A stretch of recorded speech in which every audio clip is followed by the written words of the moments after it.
بەهۆی وشکە ساڵی و کەمی بارانبارین و گرتنەوەی سەرچاوەکانی ئاو لە تورکیا و ئێرانەوە ڕۆژانە ئاوی بەنداوەکانی هەرێمی کوردستان کەم دەکەن چونکە ڕووبارەکانی کوردستان بەشێکیان سەرچاوەکانیان لە وڵاتانی دراوسێوە دابین دەکرێت ئەوەش کاریگەری لە سەرکەرتی کشت و کاڵ دروست دەکات. دو ساڵی وشکە ساڵ بوو بە دوای یەکدا ساڵ ئەم ساڵیش کۆچەر جەمال بەڕێوەبەری بەنداوی دوکان سەبارەت بە کەمکردنی ئاوی بەنداوەکە بە کورسات نیوزی ڕاگەیاند لە ئێستادا کۆی گشتی ئاوی بەنداوەکە لە سەدا 38 ساڵی ڕابردوو تا ئەم کاتە لە سەدا 40 بوو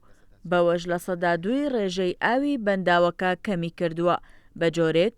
ڕۆژانە 4 بۆ 6 سانتیمەتر ئاستی ئاوی دوکان دادەبەزێت. جەختیشی کردەوە لەوەی بەپێی ئەو پلانەی دانراوە هەموو کاتێک ئەو ئاوەی بەردەدرێتەوە بەشی ئاوی خواردنەوەی شار و شارۆچکەکان دەهێڵنەوە هەوڵیش دەدرێت بگەنەوە بە وەرزی داهاتووی بارانبارین بەبێ ئەوەی کاریگەری لەسەر ئاوی خواردنەوە دروست ببێت. سەبارەت بە کاریگەری کەمبوونەوەی ئاو لە سەرکەرتی کشت و کاڵ کۆچەر جەمال بە کورسات نیوزی ڕاگەیاند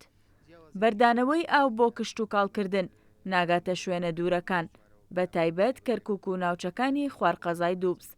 ئەوەش کاریگەری لەسەر کشت و کاڵکردن لەو ناوچانە دروست دەکات کە پشت بە ئاوی بەنداوی دوکان دەبەستن.